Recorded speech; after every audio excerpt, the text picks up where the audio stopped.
And the way it came out was that Gary will go first. So if Gary's ready, perhaps Gary, I can ask you to speak and tell us your proposals for around 5 minutes, please. Certainly, Kath. That's me unmuted, and yes, certainly. So just looking at the bottom of the page here, we've got over 100 people, so maybe we should be doing this every week, because clearly it gets a bit of interest. I've got to welcome this new approach of working nominations, and it'll be interesting to see if we can manage to continue running this sort of way in future years. But I think it's good to have a wide selection as possible, because too often we have single person nominations, which is not that good for the health of the district. So we have all sent in our abridged CVs, and I guess that Kath will have now sent that out to everybody. And the idea of this talk was to basically pick up from what we put in our CVs and then build upon that in terms of what we would do in the DGN, DGE and DG years, which of course is 3 years. And the ideal time in any job, as everyone's probably aware, is in fact 3 years. Year 1, you learn what's going on. Year 2, you actually do the job. And year 3, you bury the evidence and hide the skeletons, so you're not found out once you've left. Hopefully in this case, of course, we're not going to create any skeletons, because this is a really important period for us in Rotary. We're now operating in a world that's undergone significant change, and it'd be reasonable to expect we're going to take some time for the global picture to get back to some form of balance, equilibrium. By next summer, all being well, we should see progress in immunisation. And actually, just something on the car radio coming back from work just half an hour ago, there's something about another vaccine has become available. So it does sound as if, you know, there is progress being made. But we then need to understand where we are in terms of the new freedoms that we will have in Rotary generally, and 1010 specifically. And I think understanding this and getting after this is probably an ideal role for the DGN to take this forward. Of course, many clubs will be in good shape. Many will be in great shape, and a lot have adapted to the way we're doing this.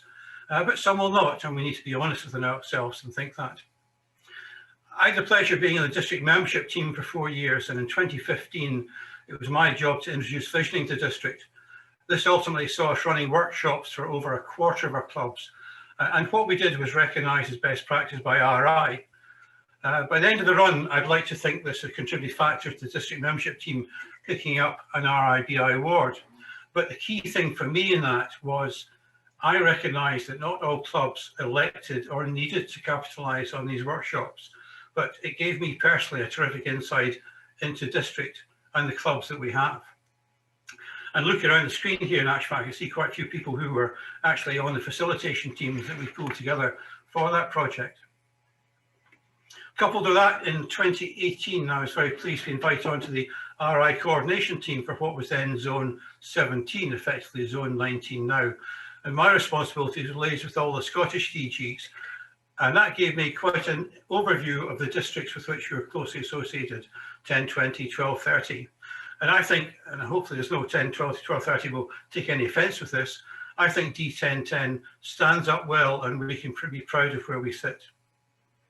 So if we agree the next Rotary year is about taking stock and building up from there over the subsequent years, I think I can contribute to that. We have a great opportunity to build upon the successes this district has enjoyed. Linked to that, I've always been of the opinion we need to keep working on our image. A wee story around that: this weekend at our club meeting, we have 4 or 5 prospective members coming along, and almost all of them have said when invited, Rotary, that's all man, he's having a meal. In fact, the daughter of one of the people coming said, that's you in the slippery slope going to a Rotary meeting. So I think we need to fix this image because it's just not true and it's becoming less so. I think we have an opportunity to do that. So, start to wrap this up. How do we maintain our ongoing successes under all these external and to a certain extent internal pressures and still thrive while continuing to meet the expectations of the membership? Firstly, as an RI Foundation advisor, I do need to put in a plug-in for foundation and support for the final 2 years of End Polio Now, because that is rapidly coming over the horizon. And we need to continue to support what we do well, internationally, vocationally, in the community, youth, and more recently, environmentally. So to do that, and it's the key things, I think, to pull this together, I think what we must do is support the clubs we have and encourage their continuation. If clubs are happy as they are, that's great. Let's celebrate that and celebrate their tradition. Support the clubs that want to develop and have resources in place to do that. Sell the fact amongst ourselves that new clubs are not competition. They are part of the wider team, and recruit believers. Let's say a couple per area. Take the experience gained in starting our most recent clubs, and trust me, you get a huge insight from participating in a new club startup. And maximise PR. PR gives everyone outside the organisation a view through the window into the organisation. This creates interest, creates support. And we have lots of tools we can use. For example, the District Magazine. Our District Magazine was an award winner in 2013 and 2014. And what we have in place now is every bit as good, if not better. There's opportunities to use that. And the 1010 vision, I think we could actually be using that to sell ourselves as well. So on the selling thing, sell ourselves as a doing organisation. People want to do things. People want to support people who do things. So let's do things and enjoy doing them. Thanks for listening. Thank you very much, Gary. Thank you. Can we now move on to Alistair? If you're ready, Alistair, to unmute yourself and tell us a little bit about what you're thinking of. Thank you, Kath. I think having appeared before courts of inquiry and everything as an expert, this is far more stressful, I can assure you. Anyway, good evening all. It's good to see you all and to have such a good attendance tonight. Firstly, I wanted to make a small correction to my nomination form. On the first line, third paragraph, I referred to an ideal person rather than ideas as I had intended. So my apologies for the typo. I'm immensely proud to be a Rotarian and have been in the Rotary Club of Aberdeen for almost 30 years. I'm fully supported my wife here, Linda, who was in West Highland District and is now JVP of the Aberdeen Club. I've been president on 2 separate occasions, involved in many areas of club administration over many years. I'm a Paul Harris Fellow and I've maintained 100% attendance over 20 years. I've also attended at least 8 RIBI conferences and district conferences on several occasions. As a service organisation, we have collectively so much to celebrate, supporting local international communities in many areas, including the almost the complete eradication of polio. As we complete one service project, many more opportunities will present themselves, giving us an opportunity to make a difference. The message we seek to give to the world at large is service above self. All types of service require a dedicated and motivated membership, prepared to give of their time, skills, resources, and fundraising efforts to help where it is most needed. However, we are now at a crossroads where membership has been falling in recent years, with the average age increasing. We still do not know how things will develop as lockdown restrictions ease. The loss of members curtails our ability to help those in need. Rotary and District 1010, having achieved so much, must look forward to fresh opportunities and avenues of service, so the choice of the district team and a district governor nominee is even more important this year than ever. It will require a different approach as we build a bright future for our Rotary. Whoever you choose as DGM will have to support, assist, and strengthen the existing leadership team and help develop plans to build up existing clubs, retain members, increase the diversity of the membership, and be part of district as it evolves into an organisation equipped and able to face the years that lie ahead of us. We are very fortunate with our existing excellent district team who have my wholehearted support, and the incoming DGM must work with them to build Rotary in District 1010, capitalising on the opportunities that are presenting themselves to us. We are in the middle of what must be one of the greatest upheavals that has affected Rotary since its inception. So I would urge you to nominate a DGN who is able to lead district when the time comes as it continues to evolve.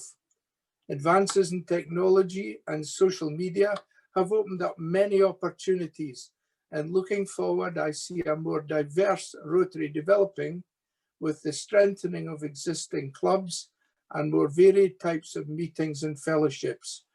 This year requires a measured approach to the nomination process, and one where clubs must choose a DGN who will work harmoniously as part of the existing team to encourage established clubs, support the formation of new clubs, and plan ahead so that Rotary is ready to adjust to the future.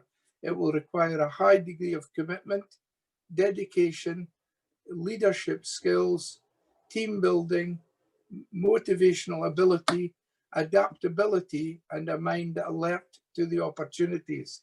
It will also require someone who has innovative thought processes and who will search for ideas and answers rather than dwelling on the past. Looking forward to how clubs meet in the future, where the meeting venues are, and the makeup of the membership becomes more open and diverse in all ways, and seek to attract a broader section of society and adapt to the needs of the individual clubs. Making use of technology, I see a rise in e-clubs, clubs meeting in more informal and relaxed venues, at intervals best suited to the membership. There are plenty of opportunities for growing clubs and starting new ones. There are possibilities out there that need to be explored, and some we haven't even thought of yet, but we have to be open to. What would I offer if I'm nominated as DGN? As an individual, I have always been one to lead, seek answers, explore new opportunities, capable of being flexible and adaptable in my approach. I work with dedication and commitment as part of a team and seek to instill passion in those around me. I prefer to relate to people I'm in contact with, build bridges, and consider carefully opposing views before making decisions. I've been running businesses for 38 years, so I'm well used to motivating a team to get the best from them. Thank you for listening. Thank you very much, Alistair. Thank you. And if Jim is ready to speak, Jim, invite you to speak now.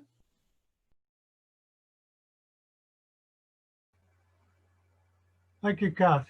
Well, everybody or most of the people know me, and I'll just tell you a wee bit about me you probably don't know, because I do see myself as a people's person and a leader. Over 70 years of age, I started my life as a Marine in the Armed Forces, and I was a private when I went in, and I was a staff sergeant when I come out, leading a team of 32 members, and I have been in action under combat, actual hand-to-hand combat, and that requires some sort of technique of learning discipline and leadership. Now, I probably won't have too much time to tell you what it's all about, but I'm supported by my wife. I have 3 children, 2 grandchildren, and I'm very relieved that my granddaughter has now come into my photography business. I joined Rotary in 1985 in the town of Ulster, where there was already a lunchtime Rotary Club, and they did not want us, but we went through the process and we were chartered in September of that year. I must also add that, you know, in this time of change, it's very difficult for most Rotarians to comprehend. And one of the problems we have in Rotary, as within any organization and the world over, is people don't like change. But I can tell you that Paul Hattis, as the 3rd president of his club in Chicago, had a hell of a time trying to create change, because people, they don't change. They didn't like it either. As I understand it, the district governor nominee's role is to plan and get to know district in preparation for his future leadership. Leadership is about a smooth path of direction, showing the best way forward, and providing support and the tools through a support team to help the district clubs get to where the organization and the district have decided to go. If elected to the position, I would ensure that the support team have a good understanding of the direction and provide the communication necessary to enable the support team to be more proactive in supporting clubs. Communication is the key, and I feel that in some ways we're lacking that.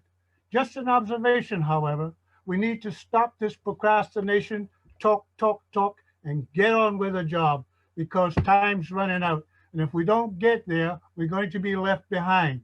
We have to be clear in the fact that leadership is not management. It's important to understand that because if it's not understood, then you'll end up with mass confusion and all it comes with it. So it's not good. I know also that it's the Rotary clubs and its members who are our most important asset, that not everyone is going to agree or even accept change. But as long as we respect each other for what has been achieved in the past, we can move forward together for the better of Rotary and determination and have our friendship intact.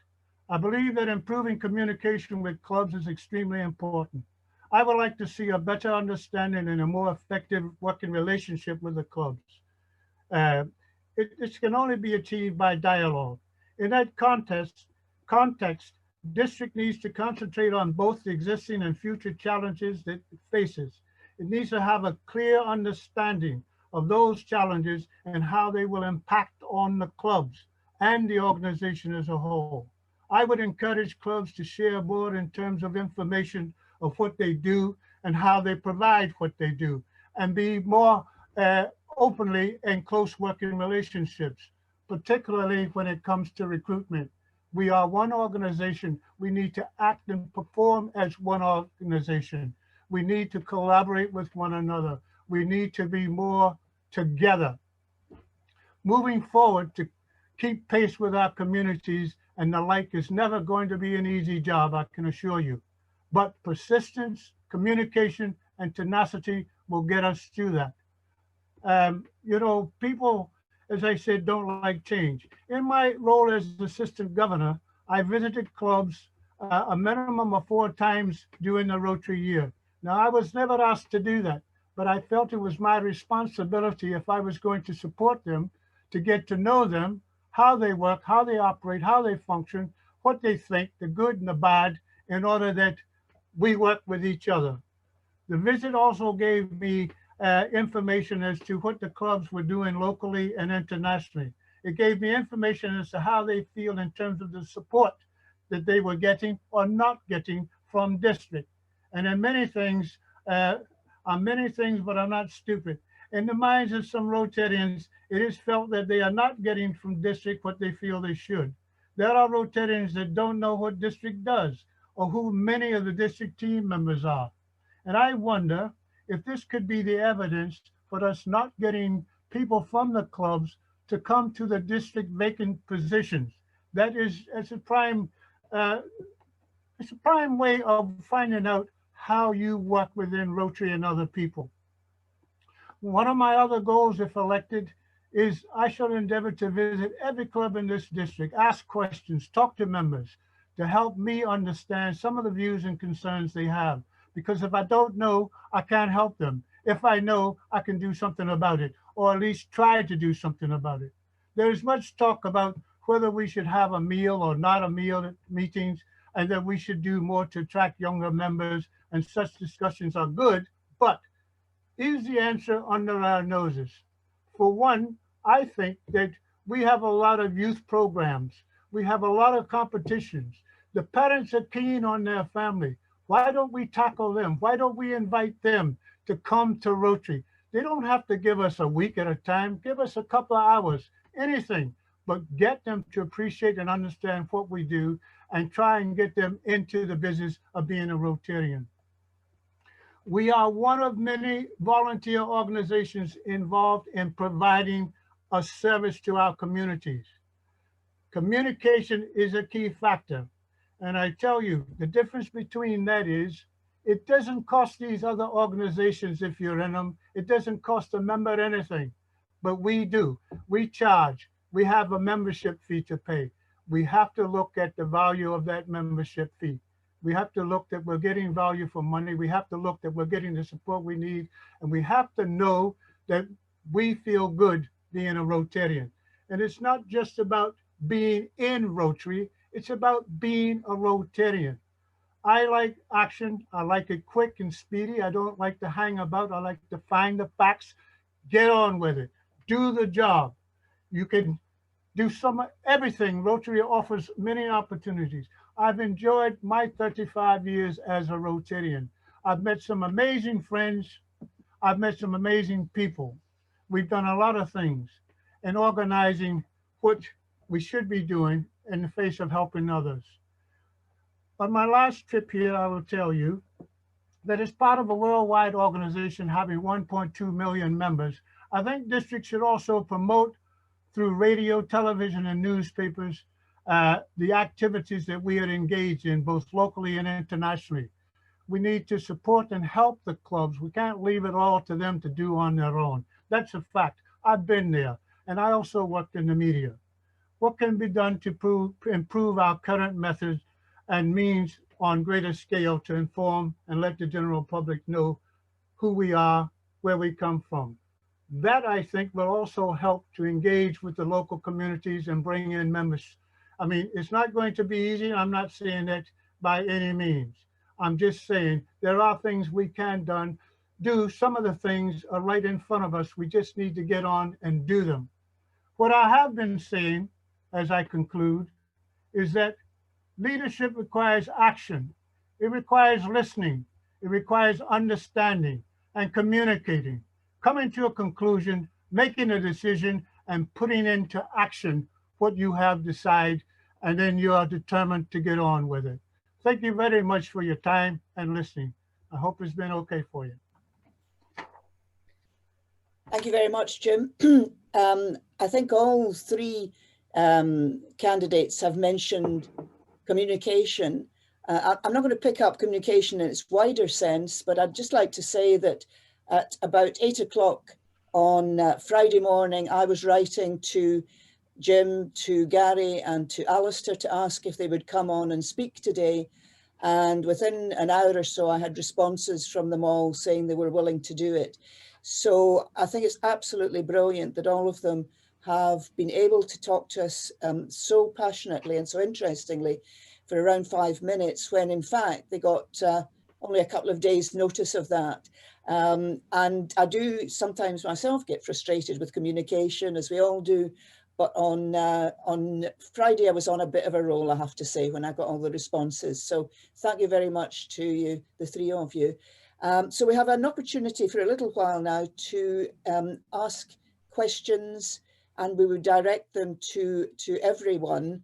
I need to ask, well, if the easiest way, we've got 6 screens this evening, and the easiest way, if you want to ask a question, is to go into participants at the bottom of the screen, click on that, and then if you look to, it's on the right of my screen, it's probably the right of yours. Ken will keep me correct if it's not, but you'll see a button that says raise hand. So if you can put your hand up that way, then I can't see them in order, but Ken can. So if anybody would like to ask a question. So there's several coming in. Malcolm Rooney got there first. Malcolm. Yeah, guys, can I ask, how should we be responding to the growing climate crisis? For example, is it acceptable for district governors to fly to America for training? Is this a luxury that the world can no longer afford? You want my answer first?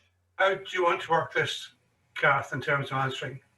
I was just going to come on there. I think the easiest way for us all, if you don't mind, is if we just go in the same order as we've gone before. So Gary, then Alistair, then Jim, if that's okay. Just makes it easier for us. Thank you. So Gary, would you pick that one up first, please? Certainly, and I think actually it's a good point, Malcolm. And as I've worked in the oil industry for the last 40 years, I should be arguing that you should all be buying stretch Hummers to spend more on fuel and not less. However, I've always thought, in actual fact, that setting a light to hydrocarbons is not the best way forward in terms of sustainability or indeed the planet. And yes, I think what we've all learned, the main thing you're focusing, Malcolm, was DGs going to America. You think how smooth we are now with the use of Zoom. and other teams, various other things. I think we've gained an awful lot over the last year or the last 6 months in terms of use of technology. And I'd be interested to see, once you come out of this, how the clubs decide to use technology for future meetings. And if you take what you've said, even right down to a local level, maybe better using Zoom rather than driving to council meetings. Certainly club meetings, yes, you want that personal interaction. I think we've got to compromise. But yes, I think we have huge opportunities to use technology because we can now use it. Thank you very much, Gary. Alistair, would you like to make some comments? Yes, I agree with Gary. I'm a great one for technology, and Zoom has revolutionized my life and can revolutionize life in Rotary. And it's absolutely right. It's no longer feasible to travel halfway across the world. The other thing is candidates are being excluded from certain jobs because of the costs involved in traveling and getting to meetings. And let's face it, Zoom is developing all the time, so things will gradually get better and improve.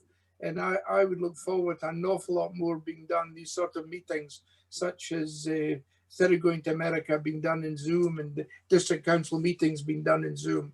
I think it's got enormous benefits, because let's face it, to go to even a district council meeting involves time, it involves traveling, it involves an awful lot. So, and the costs as well. So I think that it's going to have to be on the basis of more online and technological platforms than it is at present. Thank you, Alistair. Jim? Well, I agree with both, but I go a wee bit further to say that it's unnecessary. The technology and the improvements to technology will mean we'll be able to do things a lot better and more succinctly. And I think that the future of Rotary could be looking at the possibility of using both together. We found out that Zoom has been able to reach Rotarians that have not been able to get to their clubs. Some of the clubs have reported that they've had more members attending their meetings than even face-to-face. I'm not saying to cut that out, because you do need the experience of personal touch, but I agree with both already said. Thank you very much, Jim. And the next one is Jeff Storer from Alloa. Thank you very much, Ken. I would like to ask all three candidates a question about the role of district rather than the district governor. And that's whether the role of district is about leading clubs or about supporting clubs, and which do they consider is the more important role for the district? Thank you, Jeff. Gary, would you like to kick off, please? This is one of these questions that's been going around for a long time. And I do remember this being tabled at RI convention back in the days when we actually had Scottish representation at the highest level. And the argument put at that time is that we should see Rotary as a triangle. However, an inverted triangle, whereby the top of the triangle, i.e. the broad bit, was the clubs, and the pointy bit at the bottom was the RI president working their way up or down through the levels, you say. So in other words, to answer your question, it's got to be support. Yes, there's an element of direction needs to go in there, or shall we say consensus for direction. But all in all, I mean, while we need to be operating business-like, we are not in a business.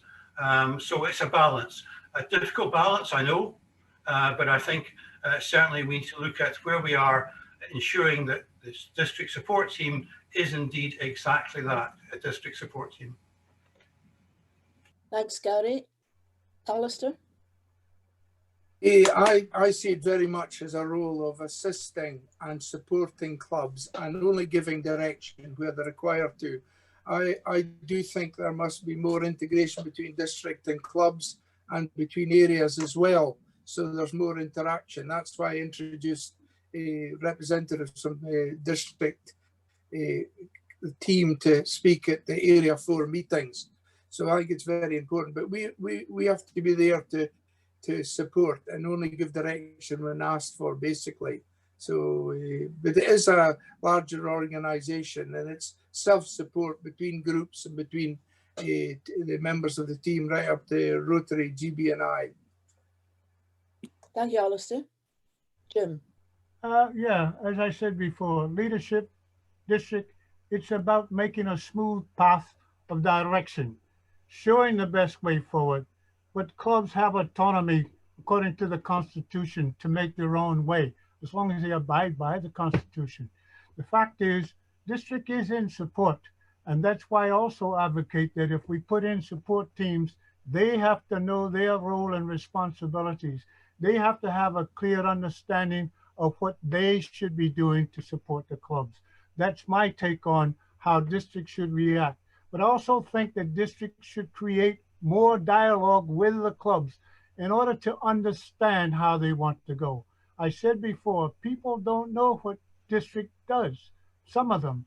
They don't know what the roles of the people in the situation are. That needs to be made more clear and understood. Thank you. Thanks, Jim. Ken, is there anybody else waiting? There's no one else, but so I'll put my question if I may. What is the most important change district should implement, and why? Can we just, to be fair to everyone, can we have a go in the reverse order this time and ask Jim to speak first, and that then gives Gary a wee bit of thinking time in due course, if that's okay? Yeah, that's fine, Kath, no worries. I think one of the most important things that district has to be aware of is how the clubs function, what the clubs want them to do, what they want them to deliver in terms of that support. I think what district needs also to do is to be aware that it's all right to say, let's grow Rotary, let's recruit people, but we have to work out an ideal plan, and we have to stop this independent walking about trying to get things. We need collaborative thinking. We need joined up thinking. We need joined up working. We are one organization. And I think it's district's job to make clubs and its members at district aware of that and work towards that. And I think one of the most important elements in all of that is dialogue and communication, that we understand each other. If we don't understand each other, if we don't know the purpose, then we're lost. Thanks, Jim. Alistair, would you like to pick that up, please? Thank you. Yes, I would like to see a district acting as a sort of platform, a forum where clubs could share ideas, because I think there's a lot of good ideas there that are not being cascaded down through clubs into other areas and other clubs. So I think that they should give a bit of direction where requested. They should, I think, it gives us the opportunity as well to introduce different things, people to speak on, and different things we could do, different types of format, more use of technology, giving guidance and instruction where required. But a closer, more integrated relationship between district and the clubs means that, as I said, we can cascade information to each other. And I think also to listen, ask clubs as we do what they want, what they're looking for, and to be open to suggestions as to how we can do things, maybe do them better, and encourage them, clubs, and how they might do things to improve their membership, become more meaningful, and to project the image to the world out there. Thank you. Thanks very much, Alistair. Gary, thank you. Yes, Kath, I'm not too sure having any thinking time is any great help, but thank you for that nonetheless. I think an interesting point about the closer and integrated nature of district and the clubs, I think it's not so much district itself, but the individual clubs, because every club is different. If I can just for a minute go back to my time visioning when we ran these workshops, it was fascinating to see the things that the clubs were similar on and the areas where clubs were different. And as I said in my piece, I don't want to start repeating stuff. I think we've got to celebrate that in terms of where clubs are and let clubs have the opportunity to go where they want to go. Because for all too long, we've had this thing as, well, you can't do this because in Rotary we don't do this, and you can't do that because in Rotary you can't do that. as long as we are adhering to, let's say, the 4-way test, let's go with that. And I think the district could do a lot to actually allow that to progress. Thank you, Gary. Ken, is there another person waiting? John Brewster has a question. Hi, thanks, Ken. All three guys have mentioned the importance of membership. And obviously, after the current situation stabilizes, we'll all be looking at maintaining our existing members and finding new members, as we always have done. How would they rate the importance or compare clubs looking for new members against opportunities for establishing new clubs, especially where, say, an established club doesn't want to change its attitude or its approach, but there are opportunities for new members? What are their thoughts on that? Jim, would you pick it up first, please? Okay. My view is if the club doesn't want to change their ways, let them go. Let them be as they want to be. They are Rotarians. They've done a lot in their history. We know that. You have to respect that, and you have to respect what they've done and the members and the time that they put in. As I said earlier, you know, it doesn't cost anything to be a volunteer out there in other organizations. It does. Rotary has a different appeal about the way it put forward its service to people. There's no great crime if you don't want to go forward. There's no great crime in creating a new club. Creating a new club doesn't necessarily leave you out. You're still in the Rotary, you still have your charter, you're still doing what you do is best, and you do it the best way you can. More importantly, by having a new club, you just might bounce off each other. You may just rekindle some of the spirit that's been put by in your own club and get another sort of impetus to get further and attract more people into your way of life. Not everyone wants to be bouncy like me and get on with it and do this and do that. Some people like a quiet life, but just get on with doing what they do best. And there's no right or wrong that I see, but we do need to increase our membership. How we do that is another matter, and that is with consultation and the people that you're dealing with. You have to work together because no two people are the same. Your two ears on your head's not the same. Your two eyes are not the same. So you have to respect that people are different. And I would take up the challenge by continually to support any new club that comes into my area because it means more Rotarians. Thank you, Jim. Alistair, please. I agree with a lot of what's been said, and you know, we have a very dedicated, motivated existing membership in established clubs, and I wouldn't want to lose any of them because they're not comfortable with new technology and new ways of doing things. But I personally am rather excited about the thought of e-clubs or other formats, you know, like Ithan Valley. They don't have a lunch or that, they have a more informal meeting. There's a whole range of different types of club we haven't even thought of yet. And I think the growth in Rotary will come from these new types of club.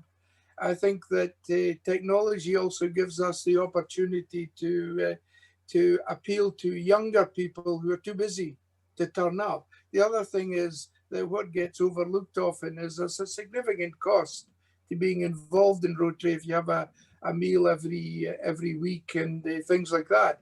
But e-clubs give you the opportunity to do that much more cheaply. But there's going to be, things are going to evolve. There's types of clubs that will evolve and become clear as time goes on. But I do, as I say, I do see e-clubs as a major way forward, especially even in established areas where you've got an established club. And yet there are people there who would like to join Rotary, but they haven't got the time and they can't afford it. But would be happy to sit in front of a screen and take part in a meeting that way. Although I do think that some face-to-face contact is essential. So yes, as far as I'm concerned, bring on these new formats and let's see where they go and let's see how we can build Rotary on the back of them. Thank you very much, Alistair. Gary, thank you. Yes, Kath, and sort of thanks to Alistair for giving Iton Valley a plug, so we appreciate that. And I'm going to go back, if I may, to something I said in my 5 minutes. And that was, and to a certain extent, Jim said this, you know, we should support the clubs we have and encourage the continuation. Going back to what I said about visiting, some clubs at the end of the day didn't really want to change. And maybe that's not such a bad thing. But the one thing that we've somehow got to agree amongst ourselves is that when you start a new club, it's not competition. It's just another part of Rotary. And that's a big sell that I think we need to achieve in the district. Because if we get to a point where everyone says, yeah, starting a new club is not competition, it's a partnership arrangement, we then will open the door to allow that to happen. And it means that you could pick a town at random, which I'm not going to do here because that could be dangerous, and say, right, we've got a conventional club there, let's start another club as well. There's absolutely no reason why we can't do that. But for clubs who want to develop, yes, let's have the stuff in place to make sure, let them develop. But the clubs who are long-standing, want to stay as they are, have a tradition, and let's support that tradition as well. Thank you very much, Gary. So no one else got their hand up at the moment, Kath. Gordon Hepburn has, sorry, just put up his hand. And I think this will be the last one, just looking at the time. Yeah, hello. Can Yes, you hear me okay? Yeah. Obviously, these three gentlemen are very well experienced Rotarians. But can I ask them to turn the clock back 30, 40 years when they first came to Rotary? And imagine now you're joining Rotary today as a young, naive, nervous, novice Rotarian, and someone told them there was this big thing called district. What would they want explained to them what district is? Alistair, would you like to pick that one up first? Thank you. Thanks, Gordon. I think the most important thing would be to explain the benefits of the club belonging to Rotary, being part of the service side of it and the fellowship among clubs.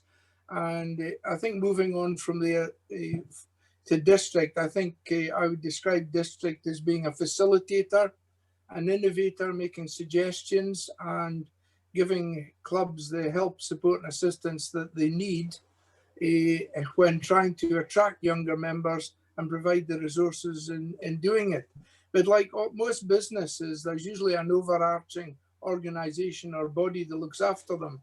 I'm looked after by the RICS, which is my professional body.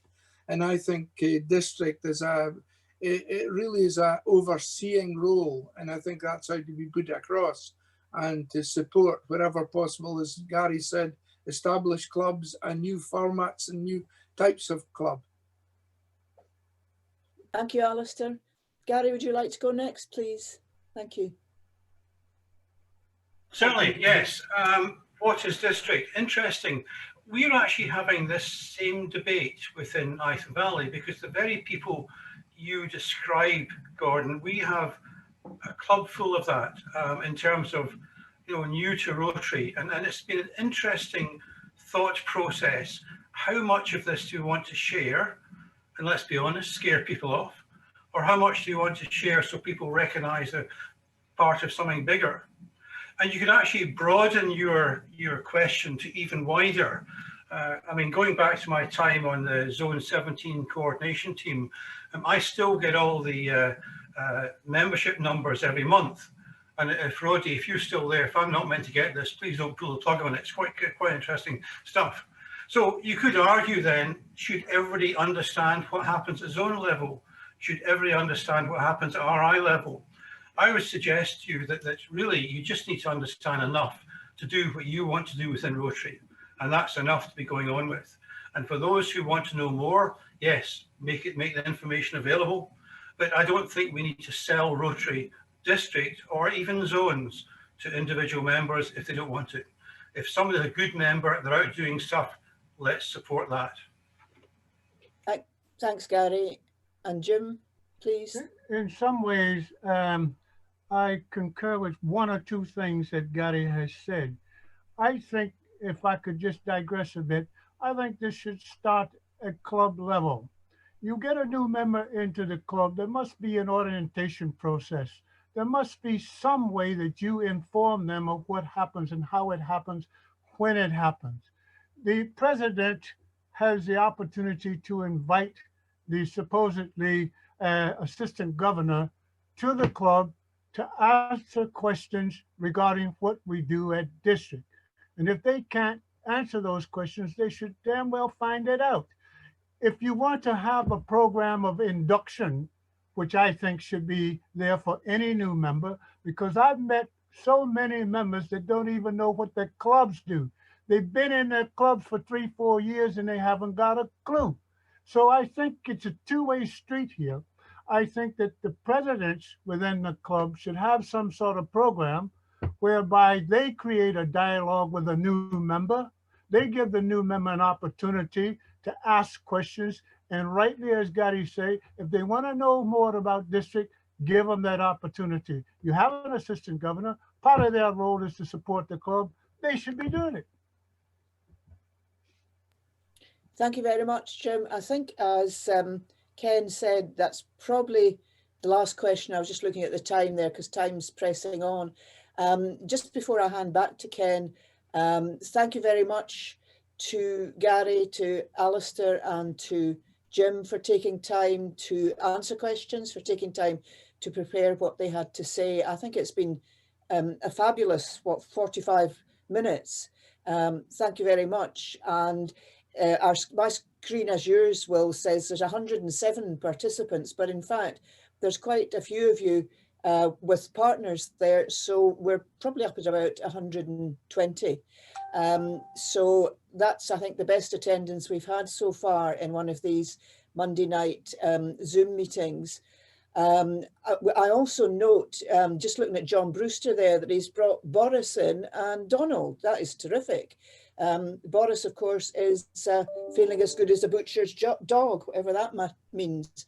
Anyway, they haven't paid their subs yet, mind you. But, that's one way of increasing North Fife, John. Well done. So thank you very much.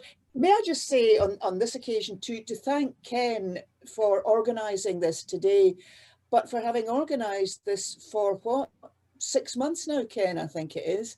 You have, yeah, you've diligently done that. You've sent us the link every week. We've missed you for 2 or 3 weeks, and certainly in sad circumstances, but it's nice to see you. I'd just like to do a little bit of marketing and say, if you've enjoyed this evening, do come along again. You'll get a smile from Yolanda. You always get a smile from Yolanda. There she is, if she's on your screen. And we do have good discussion, and it is something extra to those of you who are still meeting on Zoom. So Ken, I'll hand back for you to just complete the evening. So, Kath, thanks very much. Thanks very much for pulling this together. That's been really good. And thanks, of course, to our 3 prospective district governors in 23, 24, to Gary, to Alistair and to Jim. Just remind clubs, of course, that they've got till the 27th, I think it is, to vote for their candidate, and instructions have been sent out. So I wish them all well in that. I'm really glad I remembered to keep the 500 license and going over the 100. We actually peaked at about 115 tonight. So thanks, everyone. We'll look forward to seeing everybody next week, and have a safe journey back to the couch. Thanks very much.